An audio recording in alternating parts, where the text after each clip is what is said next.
are officially into summer sewing, and I'm going to work on another beautiful linen piece today. The pattern is this Burda 6426, and it's a straight, we used to call these camp shirts. It's just a button up short sleeve with a traditional fold over collar. Really a straightforward pattern. The thing I like about this is that it does have a bust line dart. So it's going to fit the female shape a little better. There's nothing like a dart to make things hang nicely on our body. So this is for my sister, and we're going to repurpose some fabric today. She bought a pair of linen sheets. They're 100% linen. Look at this. They're very high quality for a twin bed, and then not long after that they got rid of the bed. But it's the perfect weight. This is lovely fabric. And we're going to turn it into that shirt. And I have a feeling we're going to have enough left over that I might be able to make a few linen napkins or something out of it too. So it's a charcoal, a dark gray, 100% linen fabric that we're working with today. I'm also going to be using some shell buttons. The only other thing that's needed other than all that is our thread and our interfacing. So we're going to go cut it out. It's not going to be traditional cutting out because I'm not working with usual 45 or 60 inch wide fabric. I'm cutting it out of a pair of sheets, and I actually am going to start with the fitted sheet first, just to use it up because it's not as easy to work with, and I kind of want to get this one out of the way, and if I need anything else extra, I'll cut it out of the top sheet. So I'm going to go cut it out. I'll go ahead and just show you how funky that looks, maybe just put a picture or two in, and then we'll be ready to start sewing. So step one, working with sheets, and I'm using the fitted sheet to start with, is I pulled out the elastic. I just made a little snip in one of the corners. This was such a good sheet that it had one long continuous piece of elastic around the entire thing. A lot of times when you buy sheets, they'll have just elastic in the corners, but this one had elastic throughout. So I pulled it out. I thought it might be worth keeping, and parts of it might be, and parts of it are not. So, but I am kind of frugal with those things because we just need to reduce and reuse whenever possible. The other thing I did is I cut my corners. So here's, I'm not going to seam rip it. It's not worth it to me to spend that time. I just cut up the seam. So this is the corner that was sewn, and I've cut it apart. And now you can see how wrinkly it is. I'm going to go ahead and iron this really well. You can see the grain line nicely in this. You can see the woven grain line. So that'll help me keep track because there's no selvage edges when working with this sheet. So you kind of have to think a little bit, you know, ahead of time, your grain lines. So I'm going to give this a press, and then I'll be ready to go to this cutting table. A few little notes when working with Burda patterns. Some of the things you're used to seeing that are in the paper directions will be in the actual tissue of the pattern. One of them is the key for your symbols. I always cut these out and keep them. The other is the fabric layout for the widths of your fabric. So if you have 45 or 60 inch, so here's the different layouts that are in the tissue. And the other one, and this is the one that I always find the most complicated for personally, is the actual sizing. So you know which pattern to choose where it has the measurements. And this is in the tissue. It's not on the envelope like we're kind of used to. A lot of times you'll see it in the flap of the envelope, but it's on the inside. So if you're going to buy Burda patterns, in the book, the pattern book, it'll have this sizing chart for you, or you can look it up online, and it might be a good idea to help you know which size pattern to buy. This one had, like this one is 10 through 20 in one pattern. So it has a lot of sizes in one pattern. Okay, another thing, these little lines on the sleeve are actually to help with the shoulder placement. So if you look, the front of the sleeve is quite a bit smaller than the back of the sleeve. So that's shoulder placement. This is front notch, and there isn't a back notch. Figuring out where placement is because it's just a little different. And then let me find my collar. On the collar stand band, not the one that folds down, this is a two-part collar. It has, these are the markings for your shoulder seam, and they've marked, you can see how close they are. The grading is pretty small. So size 10 is all the way over here, size 20 is all the way over here. So this is the mark you'll put so you get your collar band in the right placement on the neckline.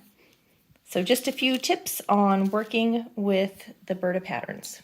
Is the fabric, you can see that's the corner that was sewn, and I pulled down just a little bit from this folded edge just because it pulls a little bit even after ironing, and I started pinning it down. I've laid it out longwise like this, and look at how much fabric I have just in this one piece. I still have a whole top sheet. We can get so much out of this. And this is a twin. So I'm just laying it out, keeping my grain line as carefully as I can, nice and straight. And you can see the weave in this really easily. So it's pretty easy to follow. And then you will have to cut 2 of these on the fold. So I have my first set here. And once these are cut, I'm just gonna move them down and cut another pair. But look at that. Awesome. This is perfect fabric for table linens. This is actually would make good sashiko if you like to do that kind of handwork.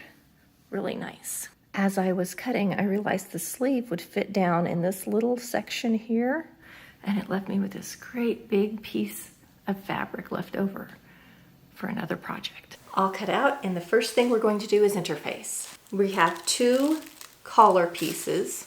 One is the band and one is the little fold over part. And you need to interface just one of the 2 pieces we have. We have 2 of each of these.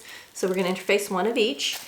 The pattern does not say to do this, but if you're doing buttonholes and buttons, always put a little strip of interfacing down the front placket. Now they have us folding our placket over twice like this, and that's it, which is fine. But I would still do a skinny little strip of interfacing all the way down the width of one of the folds, and that's just going to give you better stability for buttonholes and buttons when you're done. It's also just going to make that front placket lay really nice, and because we're doing linen, it's going to give a little more stability and strength to that. Linen is a soft, rumply fabric, and when you put a little interfacing behind it, it helps it keep its structure a little better, which is important behind buttonholes and buttons. So we're going to do those things, and then we're going to mark and put in darts. So here's my interfaced pieces. I actually had some nice gray interfacing, and when working with dark fabrics, I really think that it's best whenever possible to use a darker interfacing with it. Sometimes it shadows through. Sometimes you'll actually, if you only have certain parts interfaced and certain parts not, if the parts that are interfaced will look lighter if you have a white interfacing behind a darker fabric. Not always, but it can happen. So I have one of each of the collar pieces interfaced, and then I have my front just to the first fold line interfaced all the way down, and I've marked a dart here and I've sewn one in. So let me show you this dart.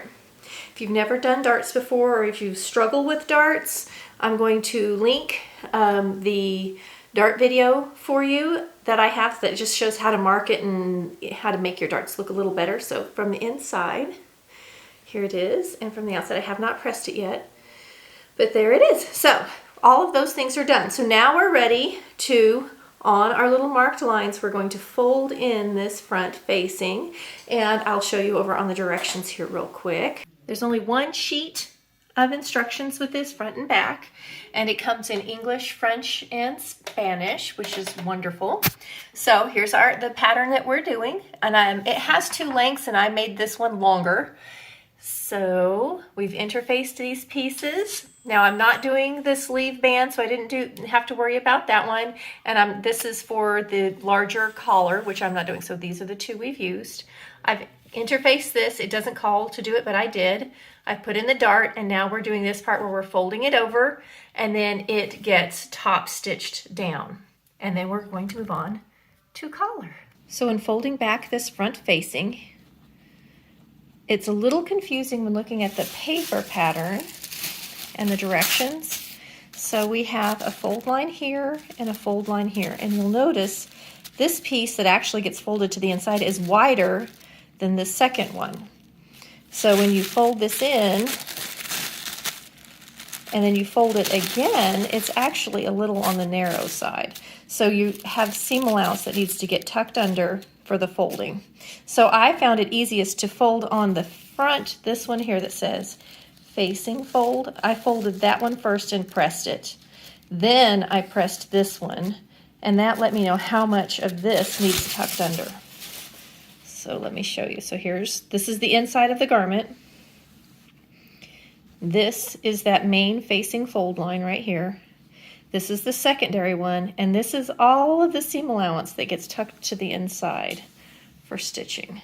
All right, so now we're ready for top stitching.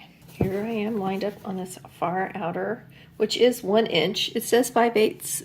It looks like 5/8 right there. It might say 8/8. I can't read it because I don't have my glasses on. And this one says 5/8. But I have my even feed foot down. That's this right back here. And this is how the top stitch looks. It's very pretty.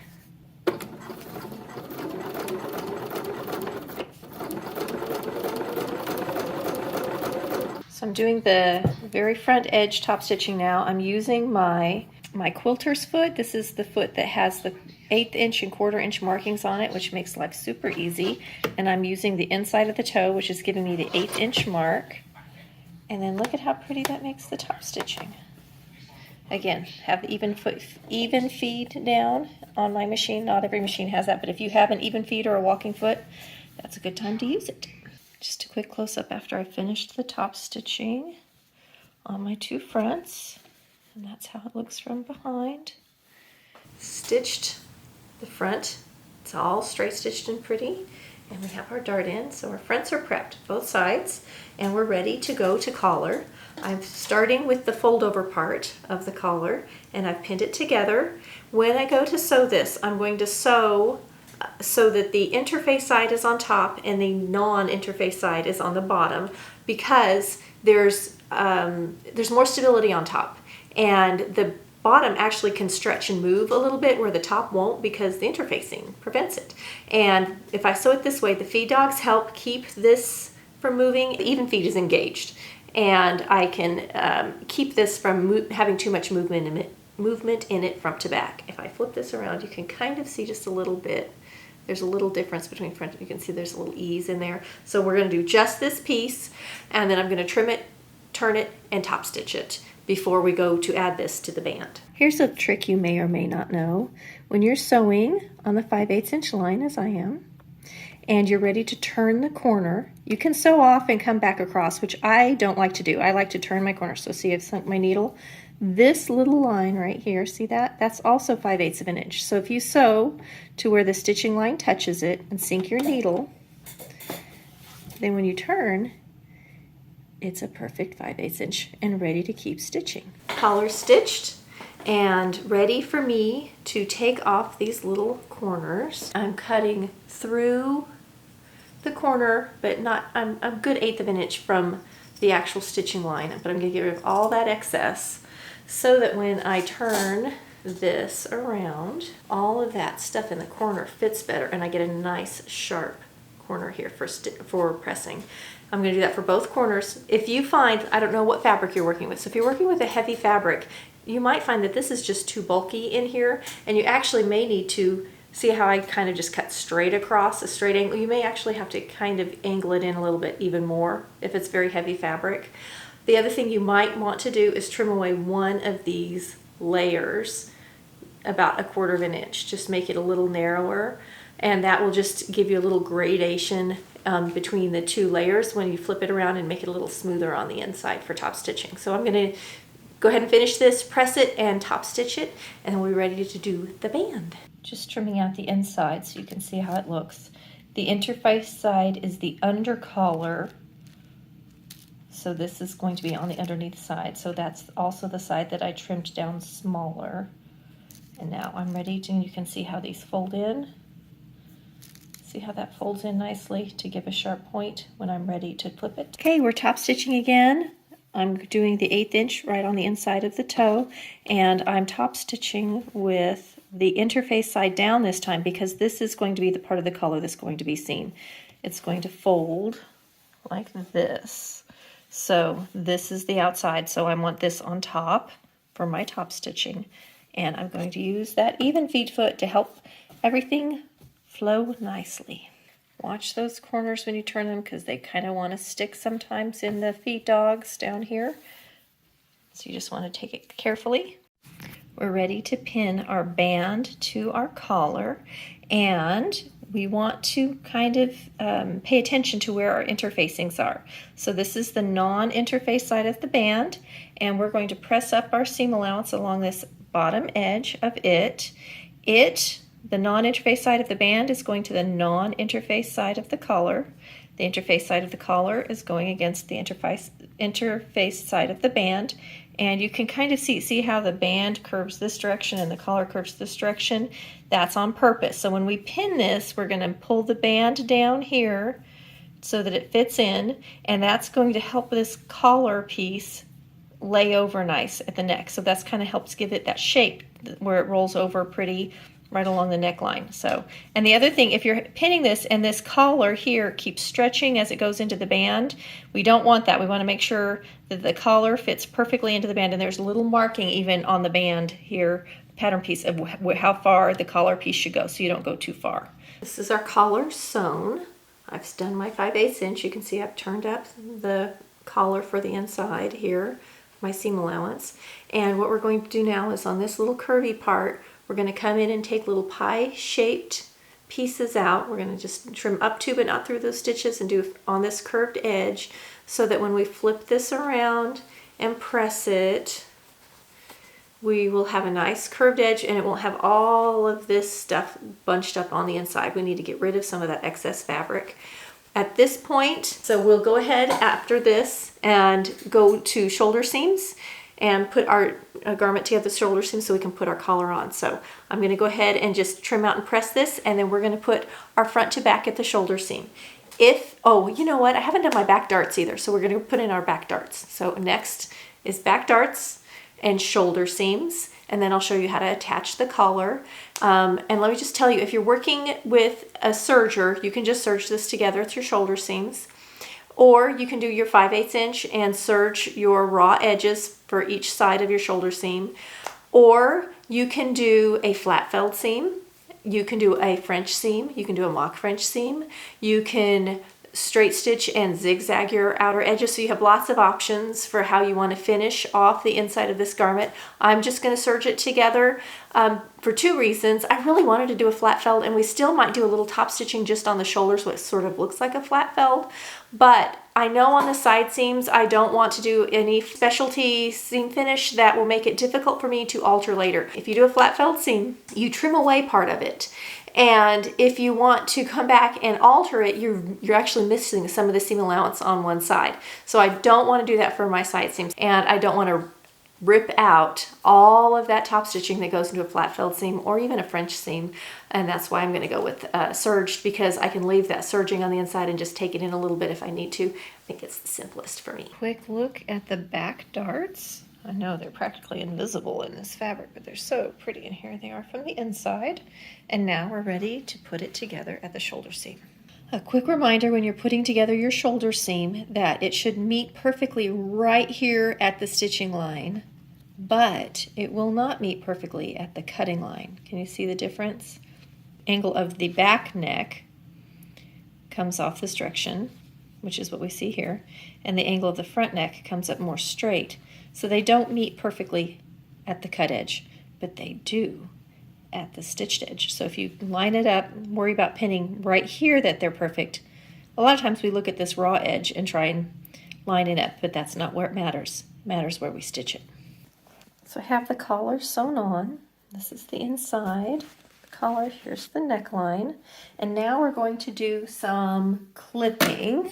Okay, so we're going to come along this neckline because it's curved and we want it to lay nice and pretty, so we're going to do the clip to but not through. So, doing this at a weird angle so I can get it on camera. There, like that. And we're going to clip this neckline edge where the collar is sewn to the shirt, just like that. And I haven't done my little corners yet here on the collar. So I'm going to come in and do my little pie pieces like this. And that's just going to make this lay nicer on the inside of the collar so that when this flips around, see how much nicer that's going to be, nice and smooth when I get a few of those little pie pieces out and press it on both sides. So we're going to do that. And then we're ready to flip this around and top stitch it, and we're in the home stretch, close to done. The collar is on. This is how it looks when we fold over the upper collar. Very pretty. There it is from the inside. Here's our shoulder seam. I was considering top stitching this and making it look a little like a mock French or a mock flat felled, but I decided against it. I'm just gonna leave it the way it is. So next, we're gonna pin in our sleeve.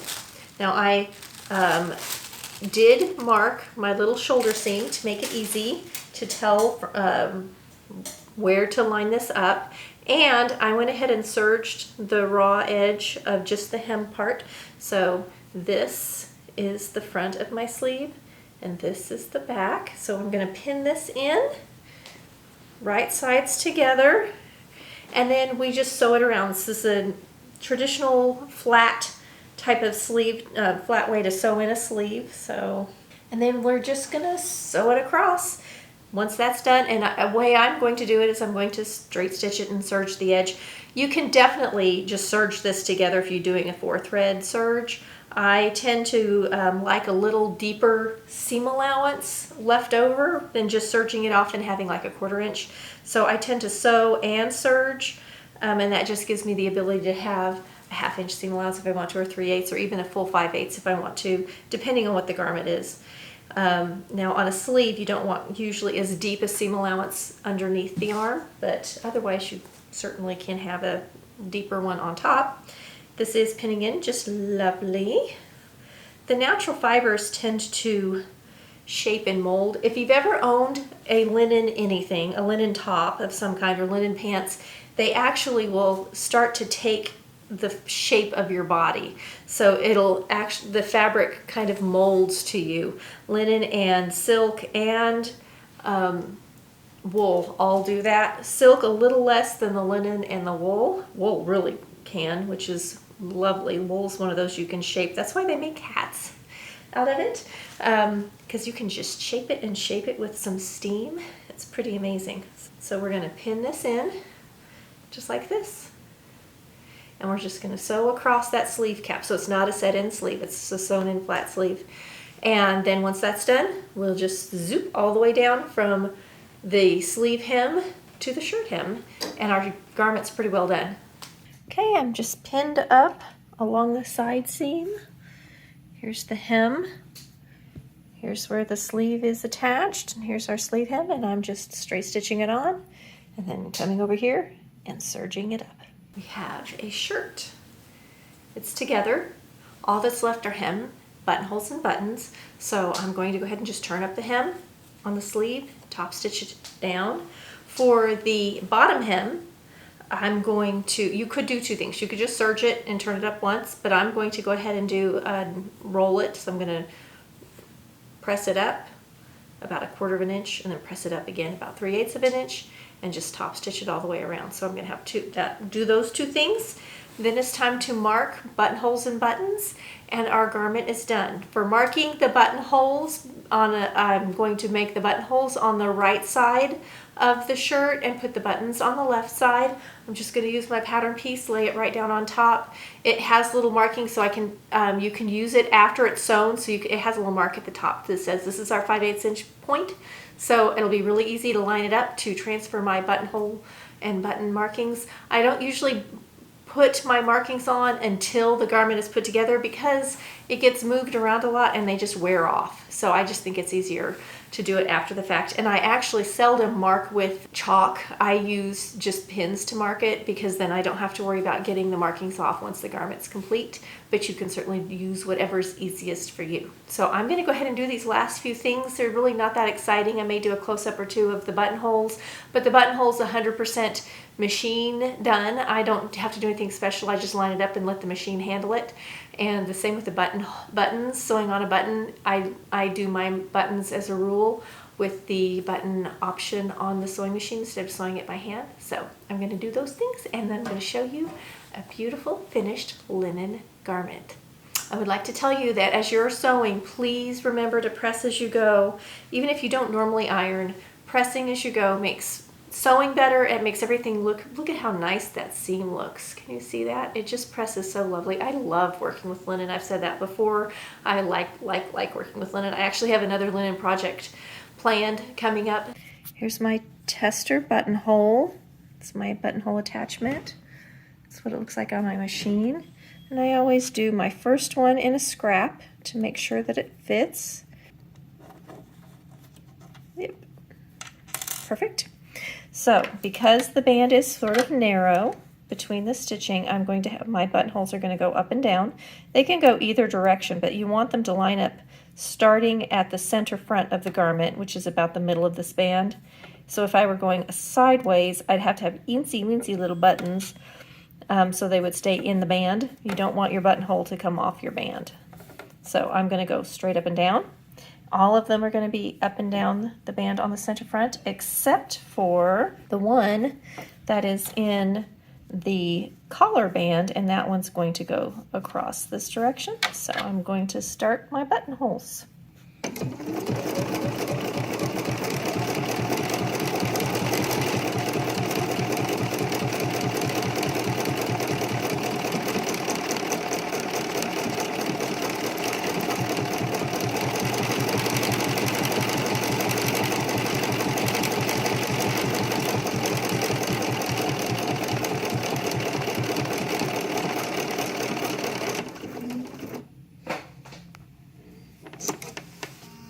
I'm sewing buttons on, and I just want to show you what they look like. These are natural shell buttons. This is considered the right side, and this is considered the wrong side. As a shell, this would be the inside of the shell, and this would be the rough outside of the shell. You can use either side, really, depending on what you're making, and I just preferred the dark side. I checked with my sister. She also did. Now when we did her white linen shirt, I'll put a link up there so you can see it. I did the same buttons on it, but we used the shiny side for those.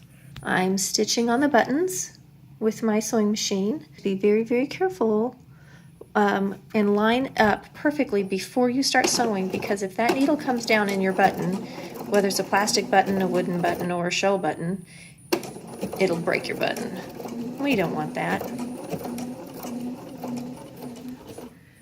That's what it looks like on my machine. Not much to it. Finished adorable top. This pattern sewed up great, easy, really liked it, good instructions. It's kind of light on the instructions. It doesn't have a ton, but it's there. I think the darts, front and back, add a lot for fitting and shaping. Really pretty, and again, if you can sew with a nice fabric like a linen like this, it's going to turn out great. The beautiful shell buttons turn out great too. I'm going to do a few little close-ups for you.